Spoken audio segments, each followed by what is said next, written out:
एसएसटीपी classes में स्वागत है बच्चों। आप सभी कैसे हैं? अभी आप 12वीं इतिहास चैप्टर 10 उपनिवेशवाद और देहात का प्रश्न उत्तर पढ़ रहे हैं। आज मैंने बहुत ही महत्वपूर्ण प्रश्न लिया है। अमेरिकी गृह युद्ध ने भारत में रैयत समुदाय के जीवन को कैसे प्रभावित किया। पहले समझना है, अमेरिकी गृह युद्ध 12 अप्रैल 1861 से 9 मई 1865 ईस्वी में हुआ। गृह युद्ध मतलब होता है घर में ही युद्ध होना। स्थान था उत्तरी एवं दक्षिणी अमेरिका के बीच, दास्ता को लेकर हुआ था और इस समय अमेरिका के राष्ट्रपति अब्राहम लिंकन थे। रैयत मतलब किसान होता है। ये जितने भी मैंने बताए बहुत ही इम्पोर्टेंट ऑब्जेक्टिव है एग्जाम की दृष्टि से और कंपटीशन की दृष्टि से। ये अमेरिकी गृह युद्ध कब हुआ। चलिए बच्चों डिटेल से उत्तर देखते हैं। हमारा चैनल जरूर लाइक सब्सक्राइब कमेंट करें, अच्छा लगे तो दोस्तों के बीच शेयर करना ना भूलें। अमेरिका में गृह युद्ध 12 अप्रैल 1861 से 9 मई 1865 के बीच हुआ। इस समय अमेरिका के राष्ट्रपति अब्राहम लिंकन थे।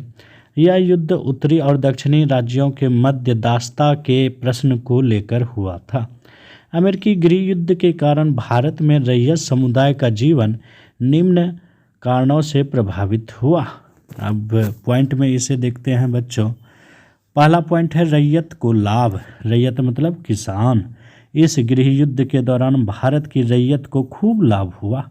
कपास की कीमतों में अचानक उछाल आया क्योंकि इंग्लैंड के उद्योगों को अमेरिका से कपास मिलना बंद हो गया था।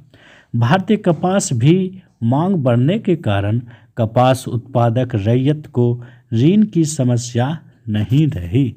दूसरा पॉइंट है असीमित ऋण मिलना। इस बात का दक्कन के देहाती इलाकों में काफ़ी असर हुआ। दक्कन के गांवों के रैयतों को अचानक असीमित ऋण उपलब्ध होने लगा। उन्हें कपास उगाने वाली प्रत्येक एकड़ भूमि के लिए 100 रुपया अग्रिम राशि दी जाने लगी। आप सोच सकते हैं उस ज़माने में 100 रुपये दिए जाते थे। साहूकार भी लंबे समय तक ऋण देने के लिए हर वक्त तैयार थे।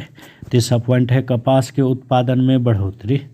जब तक अमेरिका में संकट की स्थिति बनी रही तब तक बम्बई दक्कन में कपास का उत्पादन बढ़ता गया।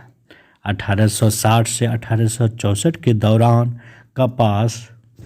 कपास उगाने वाले एकड़ों की संख्या दोगुनी हो गई। 1862 तक स्थिति यह आई कि ब्रिटेन में जितने भी कपास का आयात होता था उसका 90% भाग अकेले भारत से जाता था।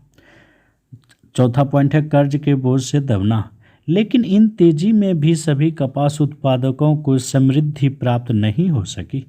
कुछ धनी किसानों को तो लाभ अवश्य हुआ, लेकिन अधिकांश किसान कर्ज के बोझ से और अधिक दब गए। अगला पॉइंट है बच्चों व्यापार में तेजी। जिन दिनों कपास के व्यापार में तेजी रही, भारत के कपास व्यापारी अमेरिका को अस्थायी रूप से विस्थापित करके कच्ची कपास के विश्व बाजार को अपने कब्जे में करने के सपने देखने लगे। 1861 में बॉम्बे गजट के संपादक ने लिखा, दास राज्यों संयुक्त राज्य अमेरिका को विस्थापित करके लंकाशायर को कपास का एकमात्र आपूर्तिकर्ता बनने से भारत को कौन रोक सकता है। अर्थात भारत आगे हो रहे थे। अगला पॉइंट है व्यापार में गिरावट। लेकिन 1865 तक ऐसे सपने आने बंद हो गए। जब अमेरिका में गृह युद्ध समाप्त हो गया तो वहाँ कपास का उत्पादन फिर से चालू हो गया और ब्रिटेन में भारतीय कपास के निर्यात में गिरावट आती चली गई। अगला पॉइंट है बच्चों ऋण देने में उत्सुकता नहीं रही। महाराष्ट्र में निर्यात व्यापारी और साहूकार अब दीर्घावधिक ऋण देने के लिए उत्सुक नहीं रहे। दीर्घावधिक ऋण मतलब हो गया लंबे समय तक। उन्होंने यह देख लिया था कि भारतीय कपास की मांग घटती जा रही है और कपास की कीमतों में गिरावट आ रही है। इसलिए उन्होंने अपना कार व्यवहार बंद करने, किसानों को अग्रिम राशियां प्रतिबंधित करने और बकाया ऋणों को वापस मांगने का निर्णय लिया। इन परिस्थितियों में किसानों की दशा अत्यधिक दयनीय हो गई। इस प्रकार ये कैसा लगा वीडियो कमेंट में हमें ज़रूर बतावें बच्चों। बहुत बहुत धन्यवाद।